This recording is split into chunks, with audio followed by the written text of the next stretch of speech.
Claire's hand started shaking halfway through the card. At first, nobody noticed.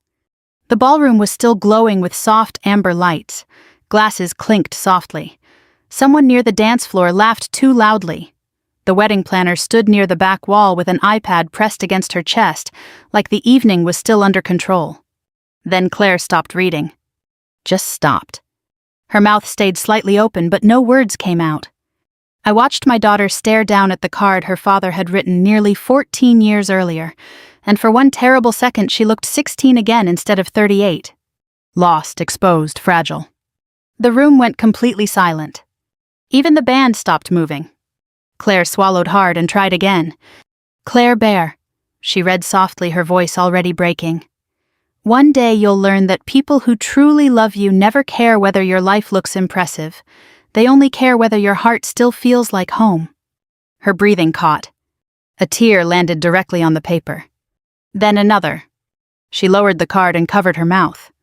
I can't, she whispered. Ethan stepped toward her immediately, but Claire shook her head before he could touch her. And suddenly every expensive flower arrangement, every crystal wine glass, every carefully planned detail in that downtown Chicago ballroom looked strangely small, because my daughter couldn't finish reading her dead father's words out loud.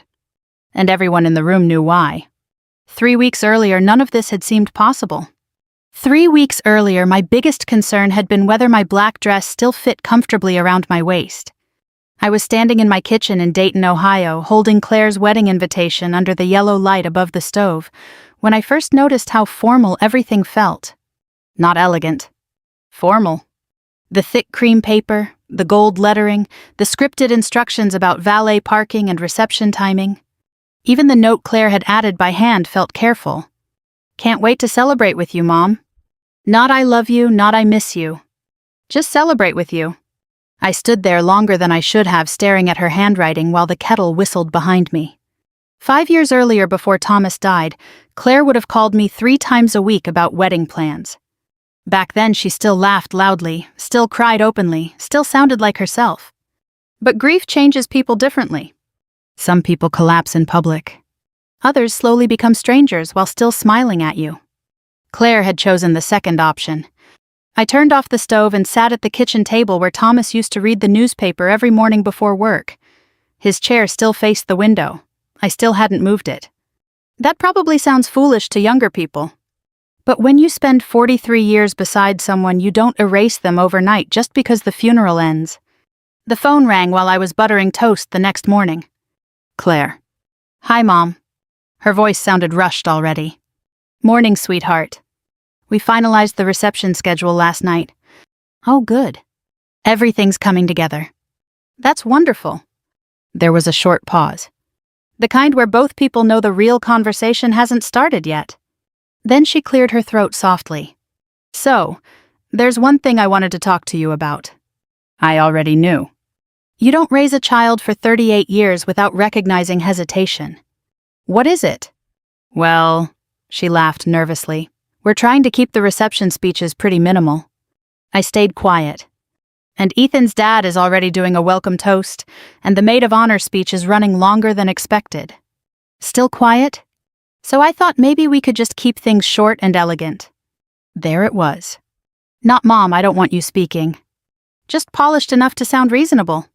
I looked out the kitchen window toward the small backyard Thomas used to mow every Saturday morning. When your father and I got married, I said carefully, my mother cried through her entire toast. Claire laughed awkwardly. Well, yeah, different generation. Different generation. Funny how younger people say that when they really mean, your emotions embarrass me. I understand, I told her gently. You do. Of course. Her relief came too quickly. That means a lot, Mom. After we hung up, I sat there a while staring at the refrigerator magnets Claire made in elementary school. One still said, "Best Mom Ever" in crooked purple glitter letters. I suddenly wondered when children stop seeing their parents as human beings and start seeing them as emotional risks.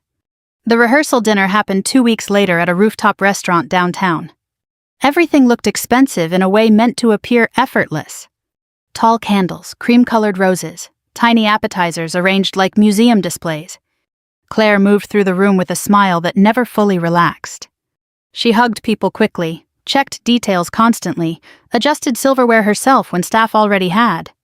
At one point, I watched her fix Ethan's tie while answering a text message and directing the wedding coordinator toward the dessert table. She looked exhausted. Not unhappy. Just deeply afraid something imperfect might happen. I was speaking with one of Ethan's aunts when Claire appeared beside me suddenly. "Mom," she whispered, "could we maybe not tell the college road trip story tonight?" I blinked. "What?" "You know, the one where Dad got food poisoning in Tennessee." I laughed softly. "Claire, your father told that story for 20 years. "I know," she forced a smile. "I just want things to feel elevated." Elevated. That word sat inside my chest all evening. Later, I stood alone near the balcony watching traffic below while the wind lifted the edge of my scarf. That's when Ethan walked over holding 2 glasses of champagne. "You okay?" he asked quietly. "I'm fine." He handed me one anyway. Then he leaned beside me against the railing. "She's been hard on everybody lately," he admitted. "She wants everything perfect." "I know." He hesitated. "I think she's scared." "Of what?" He stared out at the city lights. "Honestly, I think she's afraid if she slows down for 1 second, she'll feel everything she's been avoiding." I looked at him carefully after that, because it was the first honest thing anyone had said all night. When I got home to Ohio the next afternoon, I opened the hall closet looking for an extra blanket. That's when I found the old memory box Thomas kept hidden behind the board games. Inside were birthday cards, old photographs, hospital bracelets from Claire's childhood surgeries, and dozens of folded notes he'd saved over the years. I sat on the floor reading them until sunset. Then I found the card. White envelope, blue ink, Thomas's handwriting. Written the week Claire graduated college. I read it once. Then twice. And by the 3rd time, I already knew I was bringing it to the wedding. The first thing people noticed about Thomas was always his laugh. Big, warm, completely unashamed of itself.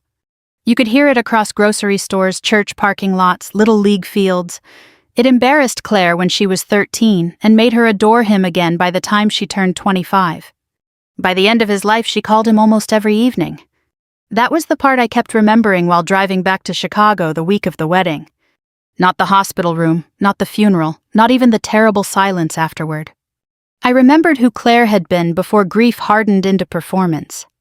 The highway stretched gray beneath a cloudy October sky, while old country music played softly through my car speakers. Ohio slowly gave way to Indiana, then Illinois. 4.5 hours alone gives a woman plenty of time to revisit her entire life whether she wants to or not. Thomas and I married young. Too young, honestly. I was 22 and teaching 2nd grade. He was 24 and managing inventory at a hardware warehouse outside Dayton. We spent most of our first decade worried about bills. Our honeymoon was 3 nights in Tennessee because it was all we could afford. Our first couch came from a church rummage sale. When Claire was little, Thomas worked overtime nearly every Christmas season just to keep presents under the tree. And somehow those were still some of the happiest years of my life. Not because they were easy. Because nobody in that house was pretending to be impressive. Claire grew up loved loudly. Thomas packed notes inside her lunchbox until middle school. He cried openly at dance recitals. He filmed every graduation ceremony like the proudest father in America. Even after Claire moved to Chicago for work, he still mailed her handwritten birthday cards every single year. Not texts, not emails. Cards. The kind with crooked signatures and too many exclamation marks. That generation of men rarely talked about emotions directly. But Thomas wrote them down. By the time I reached Claire's neighborhood, dusk had already settled over the city. The trees lining her street glowed gold under decorative lamps. Everything looked polished and expensive in a way still unfamiliar to me even after years of visiting. Claire and Ethan lived in a renovated brownstone with black shutters and a tiny fenced courtyard full of carefully arranged plants nobody actually sat near. Claire opened the front door before I reached the porch. "Mom?" She hugged me quickly, one arm still holding her phone. "You made great time." I missed rush hour. Thank God. She stepped aside immediately. The house smelled faintly like expensive candles and catered food. Boxes covered the dining room table. Wedding schedules were taped to the refrigerator. 3 garment bags hung near the staircase. Claire looked beautiful, also exhausted. "You need sleep," I told her. She laughed humorlessly. "I need this week to be over." Ethan walked in from the kitchen carrying takeout containers. "Margaret," he smiled warmly, "good to see you." "You too." Unlike Claire lately, Ethan still hugged people like he meant it. We ate Chinese food around the kitchen island while Claire answered texts between bites of lo mein. At one point, Ethan finally reached over and turned her phone face down. 5 minutes, he said gently. Claire exhaled. "Sorry." Then she looked at me suddenly. "Did you bring a wrap for Saturday? The ballroom gets cold?" "Yes." "And your black shoes, not the orthopedic ones?" I paused, then smiled carefully. "Yes, Claire." She nodded with visible relief. 10 years earlier, comments like that would have hurt me instantly. Now they mostly made me sad for her. People who become obsessed with appearances usually aren't shallow at their core. Usually they're frightened. After dinner, Ethan carried boxes upstairs while Claire and I cleaned the kitchen quietly together. For a few minutes, things almost felt normal again. Then she opened the refrigerator and froze. "Oh my God." "What?" "The florist dropped the wrong shade of ivory ribbon." I blinked slowly. "Claire." "No, seriously, look." She pulled up a photo on her phone like she was showing me a medical emergency. I stared at 2 ribbons that looked nearly identical. "This one's cream," she whispered. The contract specifically said soft ivory. I leaned against the counter, watching her unravel emotionally over decorative ribbon at 10:30 at night. And suddenly I understood something painful. My daughter wasn't controlling because she loved perfection. She was controlling because perfection felt safer than grief. Safer than unpredictability. Safer than loss. Safer than remembering life can fall apart while you're grocery shopping on an ordinary Thursday afternoon. Thomas died that way. 1 minute comparing cereal prices with me at Kroger. The next minute collapsing beside frozen vegetables before the ambulance even arrived. Nothing in Claire had felt emotionally safe since then. The bridal shower took place Thursday afternoon at a private country club outside the city. I spent most of it smiling politely at women discussing destination spas and custom floral arches. Claire moved elegantly through the room in a pale blue dress, greeting people with polished warmth. Then Ethan's mother, Diane, raised her champagne glass. Diane wasn't cruel exactly. Just one of those women who believed emotional discomfort should always be hidden beneath manners. Well, she laughed lightly. "Isn't it wonderful leaving all the messy years behind and finally stepping into the beautiful part of life?" Several women smiled politely. Claire smiled too, but my stomach tightened immediately. Because I knew exactly what Diane meant. No more grief, no more working-class embarrassment, no more emotional heaviness. Only polished happiness now.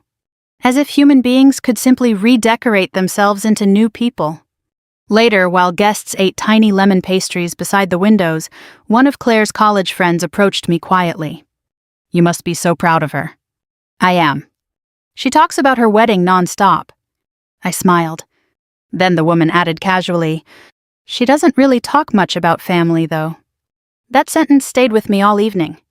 Back at the house that night, I walked past the upstairs office and overheard Claire speaking softly to Ethan. "I just don't want the wedding turning emotional." "You mean because of your dad?" Long silence. Then Claire answered quietly, "I spent years trying to get my life stable again." My chest tightened. I don't want to fall apart in front of everyone. I walked away before hearing the rest. Because suddenly everything made terrible sense.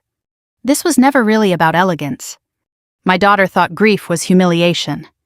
And somewhere along the way she'd started confusing emotional control with strength.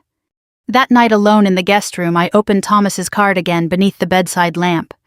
His handwriting slanted slightly to the left when he got emotional.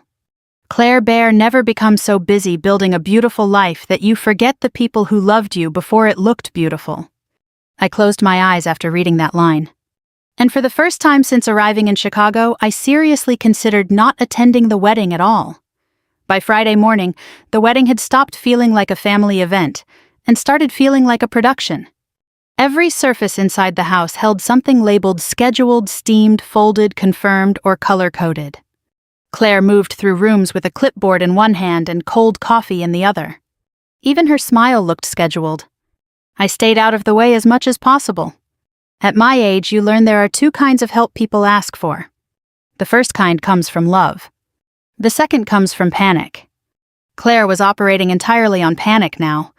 That morning, she stood outside the guest room while I buttoned my blouse. "Mom." "Yes." "Can I see your dress again?" I paused, then opened the closet. She studied the black dress carefully. "Okay, good." I smiled faintly, glad I passed inspection. Claire laughed automatically, but it disappeared fast. "I'm sorry, I know I'm being intense."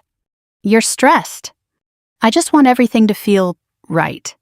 There was that word again. Not joyful, not meaningful. Right. As if the wedding were an equation that could fail publicly. Later that afternoon, we drove downtown for a final venue walkthrough. The ballroom overlooked the Chicago River, all polished marble and gold lighting. Workers arranged flowers while soft jazz played through hidden speakers. Everything looked expensive enough to make ordinary people nervous about touching things. Claire walked beside the wedding coordinator, discussing timing down to the minute. Father-daughter dance starts at 8:42. The coordinator hesitated awkwardly. Claire froze. For half a second, real pain crossed her face. Then she recovered immediately. "Sorry, I forgot we removed that." Removed that. Like her father had become an inconvenient scheduling issue.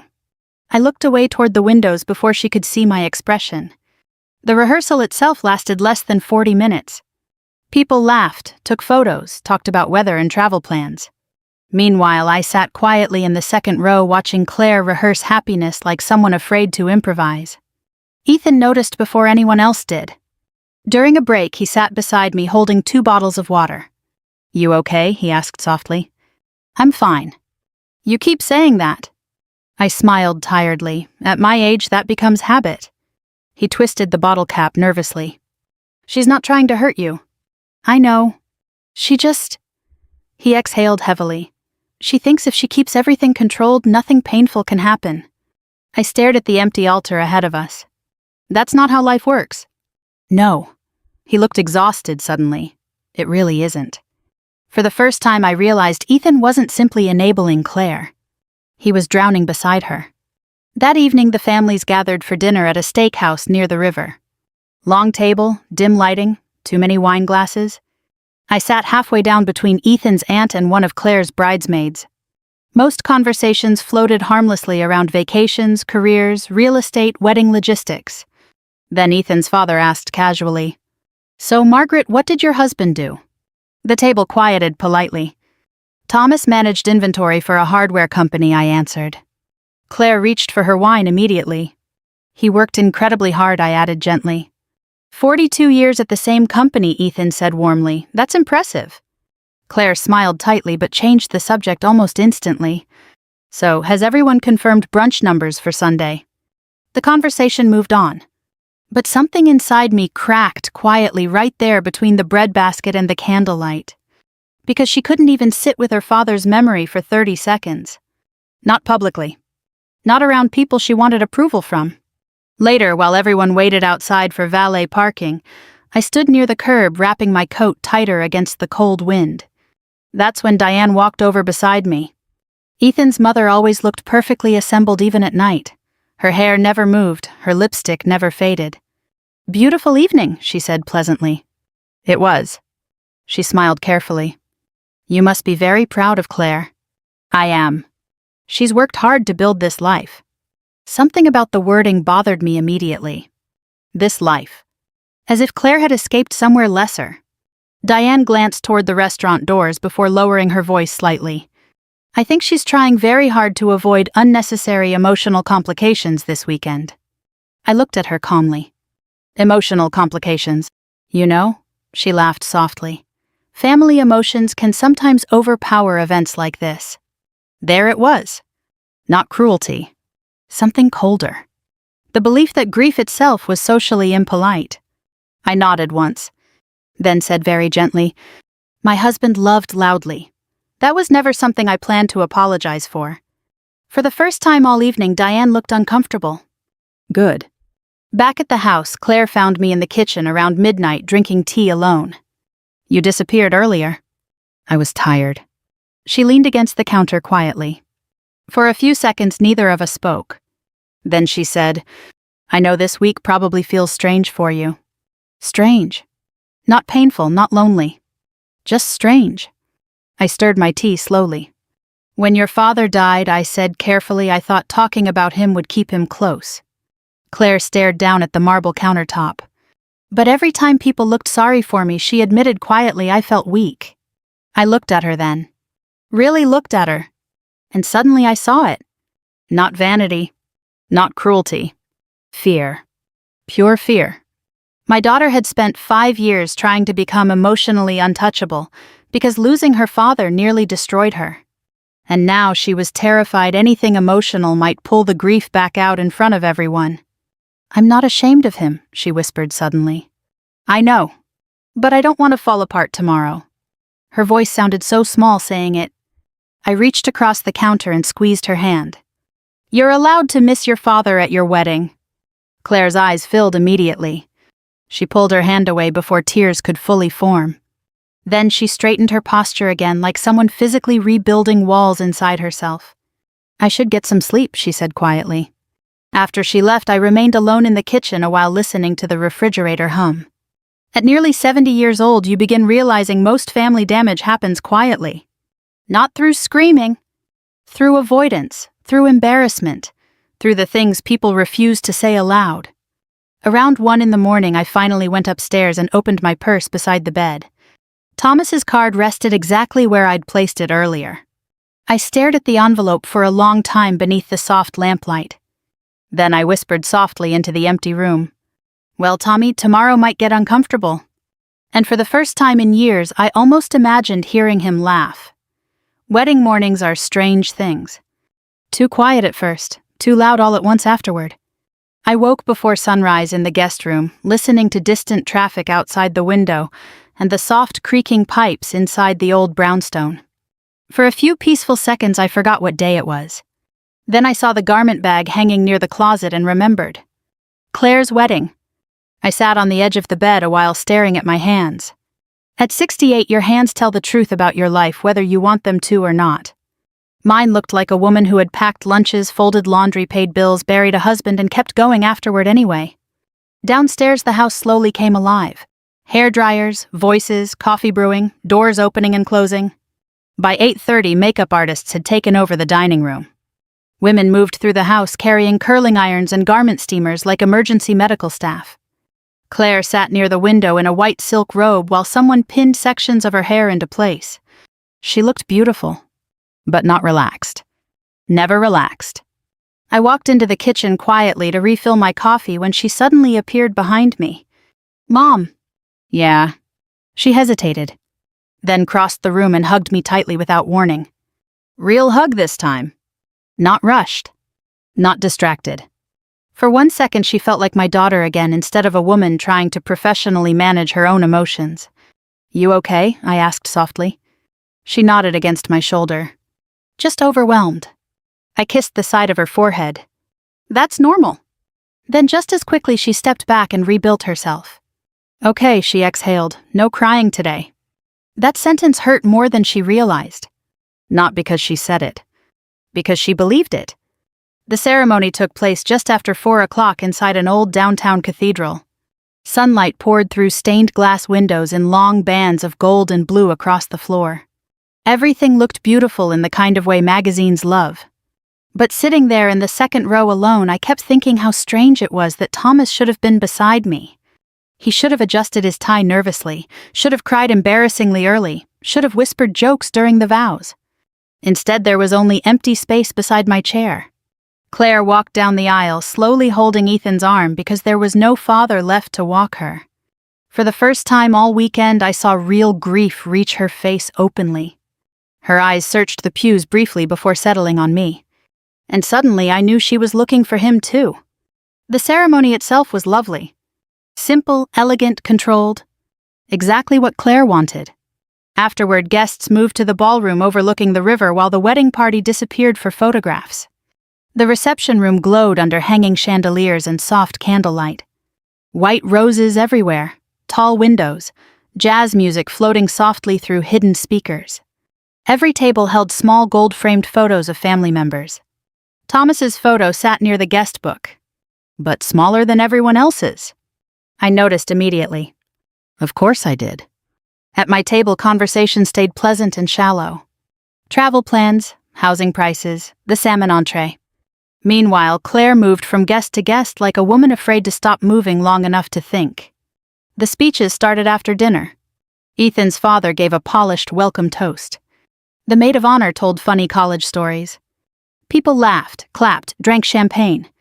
Claire stood smiling beside Ethan, graceful and composed beneath the ballroom lights. Then she picked up the microphone herself. I just want to thank everyone for coming tonight, she began warmly. Applause. She thanked the wedding planner, the venue staff, Ethan's parents, her bridesmaids.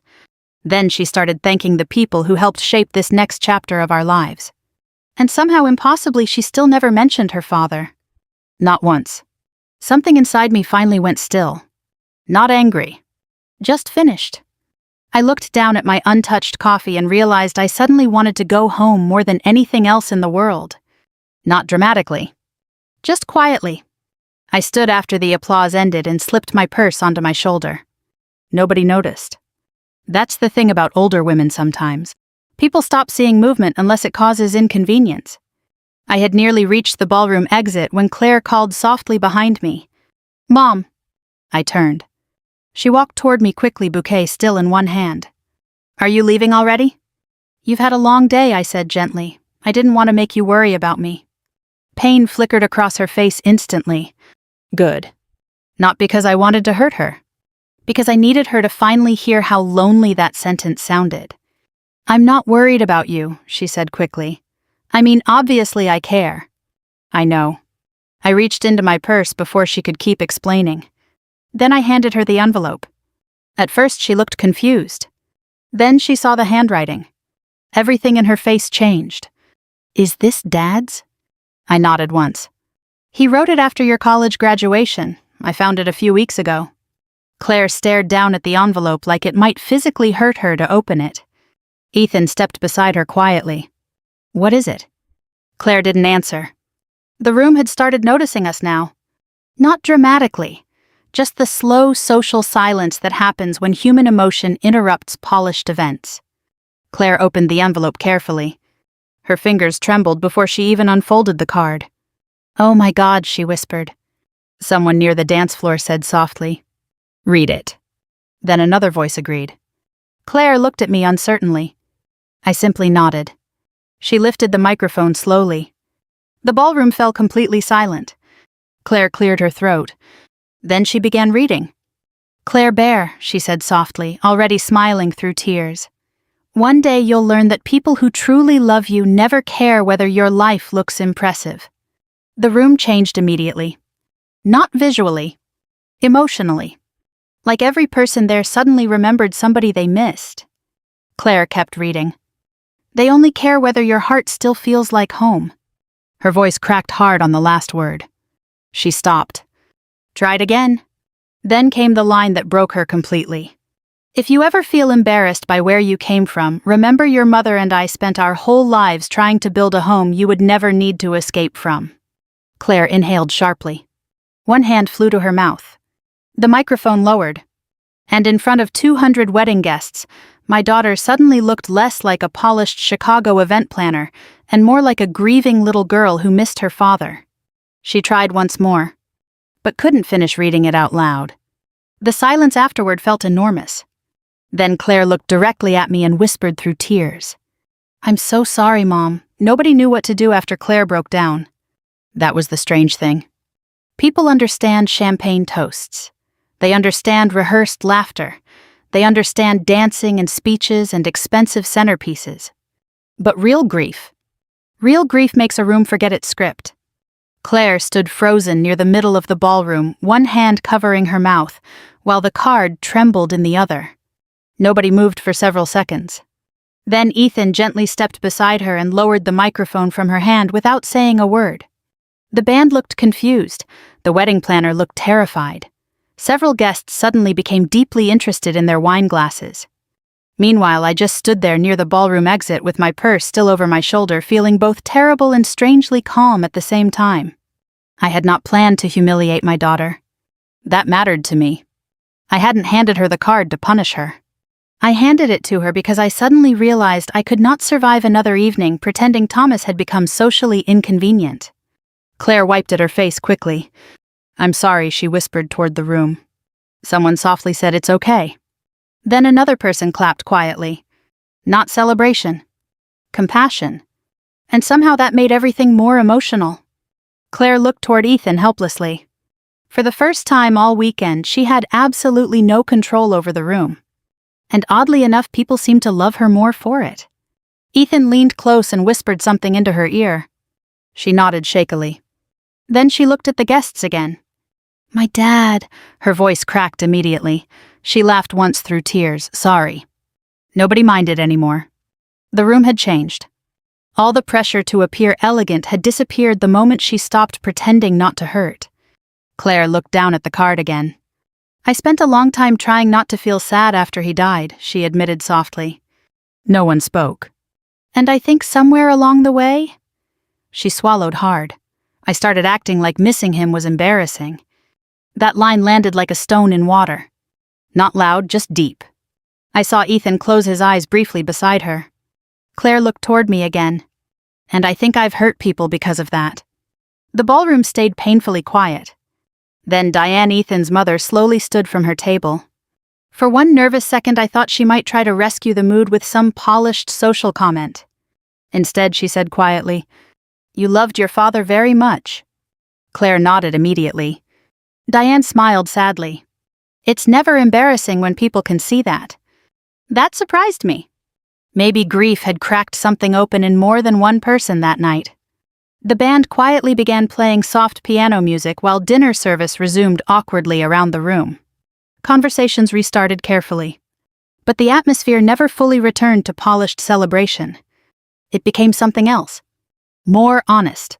I slipped outside onto the balcony overlooking the river while guests slowly recovered indoors.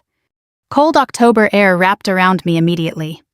Chicago glittered below in silver reflections against the dark water. I stood there alone for maybe 10 minutes before the balcony door opened behind me. "Ethan." He walked beside me silently, hands in his pockets. "You okay?" he asked gently. "I think so." He leaned against the railing beside me. "She's devastated." "I know." But honestly, he exhaled slowly. I think this might have been the first real thing she's allowed herself to feel in years. I looked down at the river traffic below.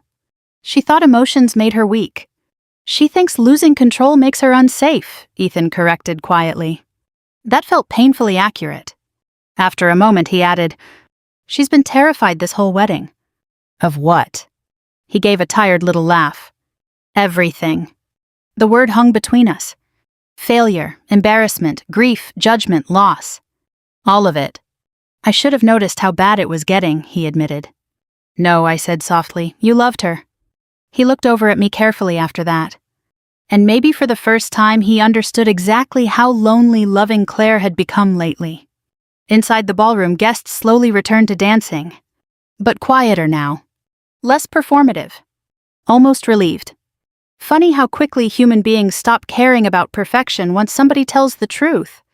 When I finally went back inside, Claire was gone. Her maid of honor approached me immediately. "She's upstairs. At the suite." She nodded. She locked herself in the bathroom for 20 minutes. Poor girl. I thanked her quietly and rode the elevator upstairs alone. The hallway outside the honeymoon suite smelled faintly like flowers and hotel carpet cleaner. I knocked softly. No answer. Then I heard Claire's voice from inside. "Mom." "It's me." A long pause. Then the door opened slowly.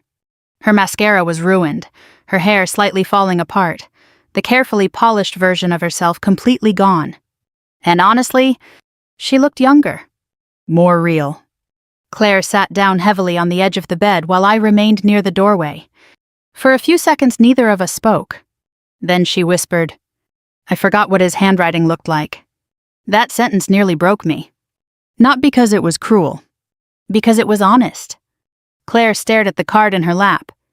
I spent years trying not to think about him all the time. I sat beside her quietly.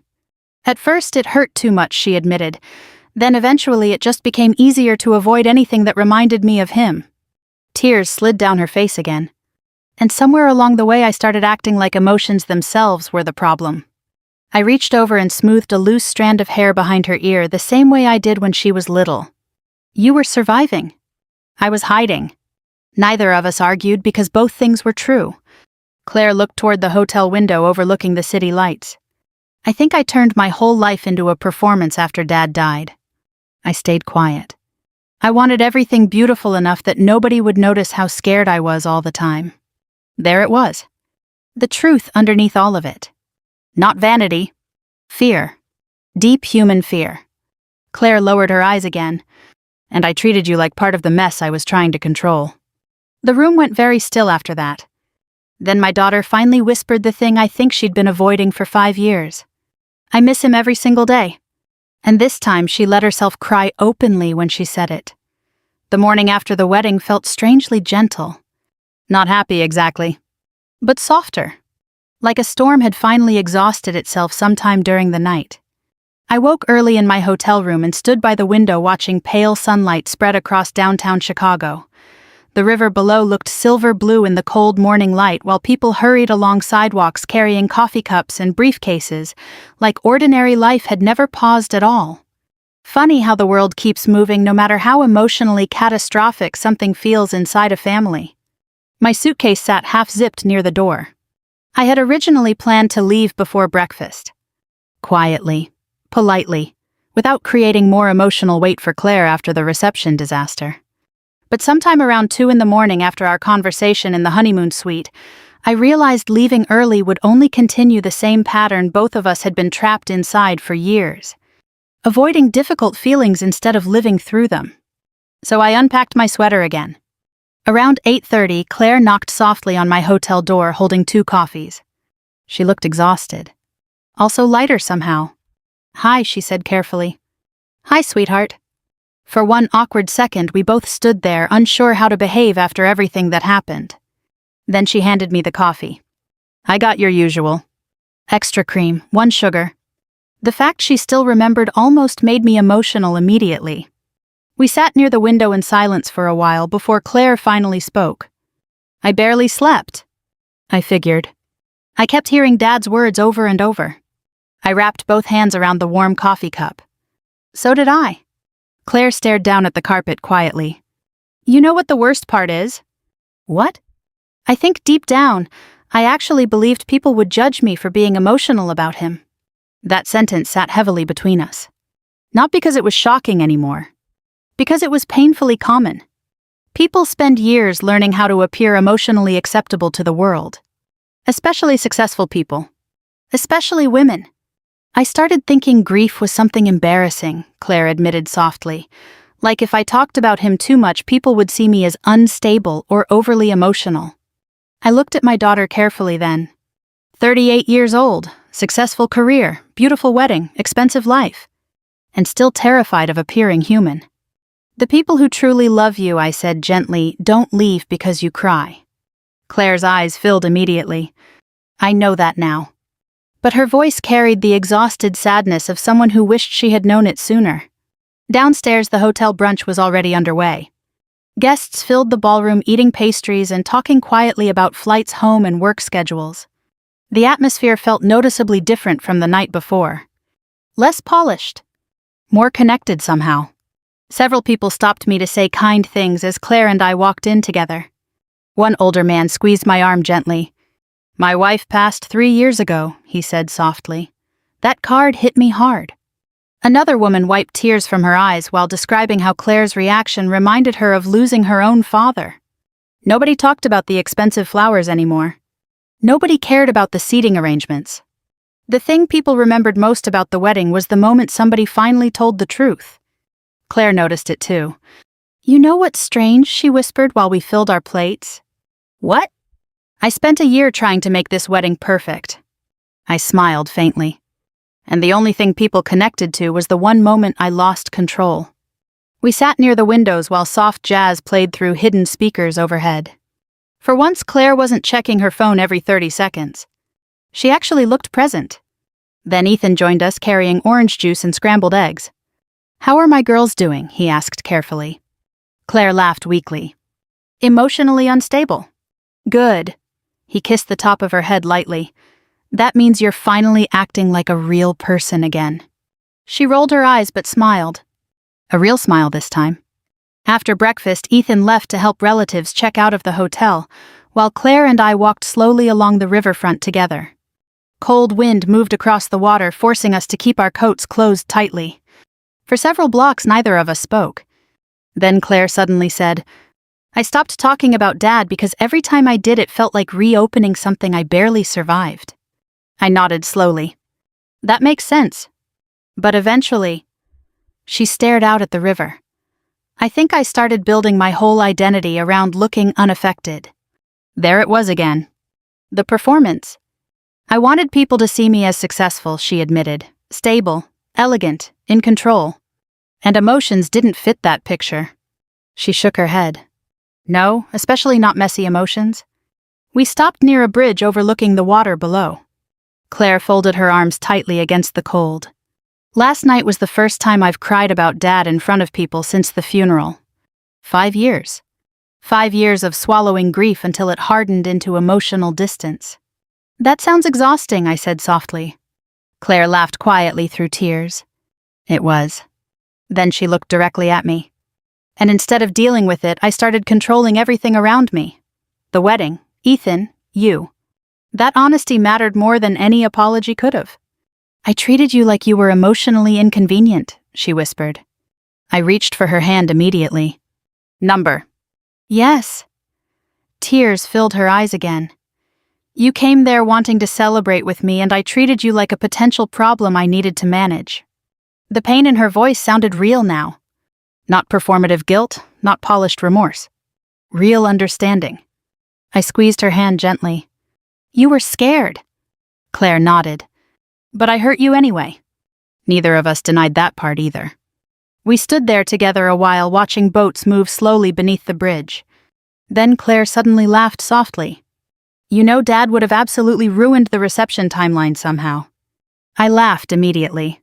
He would have started talking to random strangers for 40 minutes. Or cried before the ceremony even started. He definitely would have cried during the vows. Claire smiled through tears. For the first time all weekend, remembering Thomas no longer felt like social danger. It felt like family again. That afternoon before I packed for home, Claire stopped me near the hotel elevators. "Mom?" "Yes." Her voice shook slightly. "I'm really sorry I asked you not to speak." I looked at her for a long moment, then answered honestly. "I think you were afraid if I spoke, your father would have felt too present in the room." Claire burst into tears immediately because we both knew it was true. And sometimes the most healing thing in a family is finally saying the thing everybody already understands. 3 weeks after the wedding, Claire invited everyone to Ohio. Not Chicago, not a hotel ballroom, not some carefully curated restaurant with candles floating in glass bowls. Just home. My home. The small brick ranch house where she grew up. The same house where Thomas once burned pancakes every Sunday morning because he insisted he was experimenting. The same dining room where Claire did algebra homework while complaining dramatically about her teachers. The same backyard where Thomas taught her how to ride a bicycle by running behind her for nearly 2 hours in 90-degree heat. Ordinary places become sacred when enough life happens inside them. Claire arrived early that Saturday afternoon carrying grocery bags and looking strangely nervous. "Hi," she said carefully as she walked into the kitchen. "Hi, sweetheart." She looked around the house slowly. Really looked at it. At the faded hallway photos, the old clock above the stove, the tiny scratch marks near the pantry door from when the family dog was still alive. "I forgot how much smaller this place feels now," she admitted. I smiled faintly. "Funny, it used to feel enormous." Claire set the grocery bags on the counter quietly. Then she noticed something sitting beside the coffee maker. Her father's old baseball cap. She picked it up gently. "You still keep this. Your father would haunt me if I threw it away." Claire laughed softly. But this time the laughter didn't sound nervous or performative. It sounded tired, human, real. By 5 o'clock, people started arriving. Ethan, a few cousins, my church friend Nora. Even Diane and Ethan's father drove down from Chicago unexpectedly. No planners, no photographers, no wedding timeline. Just folding chairs, homemade casseroles, grocery store pie, and family talking over each other in the kitchen. Honestly, it was the nicest gathering we'd had in years. At one point, I stood near the stove watching Claire help Nora slice cornbread while Ethan washed dishes nearby. No phones, no rushing, no polished performance. And suddenly I realized something important. My daughter looked happier in my tiny crowded kitchen than she ever did inside that luxury ballroom. People relaxed after dinner and slowly moved into the living room carrying coffee cups and dessert plates. The old house filled with overlapping conversations and occasional bursts of laughter. Then Claire stood up quietly near the fireplace. Immediately the room softened. Not because she demanded attention. Because everyone sensed something mattered. Claire looked down at the folded paper in her hands before speaking. "I owe somebody a speech," she said softly. My chest tightened instantly. The room fell silent. Claire looked directly at me. At the wedding, I asked my mother not to speak because I thought emotions would make the night less beautiful. Her voice trembled slightly. But I think I confused beauty with control. Nobody interrupted. Nobody looked away. Claire exhaled slowly before continuing. "My dad used to say our family was messy because we loved loudly." A few people smiled through tears already. "And after he died," she swallowed hard, "I spent years trying to become someone who looked untouched by grief." Ethan lowered his eyes quietly beside the couch. Claire looked around the room carefully. "I thought being emotional made me weak." Then she looked back at me again. "But my mother spent 5 years surviving something much harder than embarrassment. That one nearly broke me immediately." Claire's voice cracked softly. She survived losing the love of her life without ever pretending he didn't matter.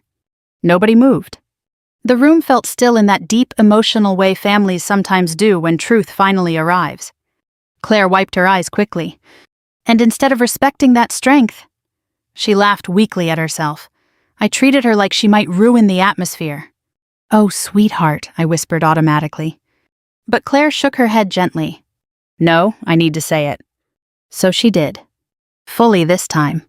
No polished language, no emotional avoidance, no elegant distancing.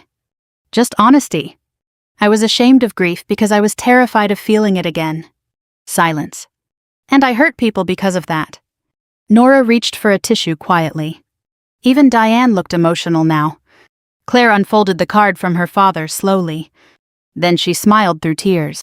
"I think Dad would be very annoyed that it took me this long to understand what he was trying to teach me." Soft laughter moved through the room. And then finally my daughter read the rest of the card aloud. This time she finished it. Her voice shook several times. She cried halfway through. Ethan held her hand near the end. But she finished it. And somehow that mattered more than the wedding itself. Afterward, nobody clapped immediately. People simply sat there quietly absorbing the moment. Then Diane stood first and hugged Claire tightly. "I spent years teaching my sons to hide emotions too," she admitted softly. "Maybe our generation got some things wrong." That surprised everyone, including Diane herself. The evening slowly relaxed after that. Conversations restarted, coffee refilled. Somebody turned on old jazz music near the kitchen. I stood alone for a moment near the hallway photographs while watching Claire laugh softly with Ethan beside the dining room table. Not polished laughter. Real laughter. And suddenly I understood something that took me nearly 70 years to learn. People spend enormous amounts of their lives trying to look untouched. Untouched by grief, untouched by shame, untouched by loss. But love has fingerprints all over it. Real love changes people visibly. And maybe that's not weakness after all. Maybe that's the whole point. If this story reminded you of someone you love or someone you lost, I hope you'll take a moment to reach out to them while you still can.